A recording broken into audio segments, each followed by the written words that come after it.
ট্রেনের চাকায় বালি ছড়ানো হয় কেন? আপনারা বিভিন্ন সময় খেয়াল করে দেখবেন যে ট্রেনের চাকাতে বালি ছড়ানো হচ্ছে। তার কারণ কি? কারণ হচ্ছে ট্রেনের চাকায় যদি বালি ছড়ানো থাকে তাহলে অত্যন্ত স্মুথলি ট্রেনটা রান করতে পারে, পিছলে যাবার ভয় থাকে না।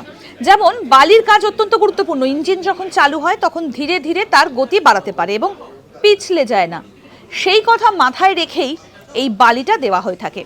আর এই বালি পিছলে যাওয়া থেকে চাকাকে রক্ষা করে, ফলে সেটা গতি নিয়ন্ত্রণে থাকে। এবং আরও একটা বিষয়, যখন আস্তে আস্তে ট্রেনটা এসে দাঁড়ায় কোনো একটা জায়গাতে, তখনও যদি বালি ছড়ানো হয় তাহলে ট্রেনের ব্রেক ঠিক থাকে, যেখানে দাঁড় করানোর চেষ্টা করেন চালক সেইখানেই ট্রেনটাকে দাঁড় করাতে পারেন। অর্থাৎ এই বালির স্প্রে প্রয়োজন পড়লে স্বয়ংক্রিয়ভাবেও কিন্তু চালু করা যায়। আপনারা দেখবেন যে একটা পাইপ লাইন থাকে সামনের চাকার সামনে এবং সেখান থেকে বালি পড়তে থাকে।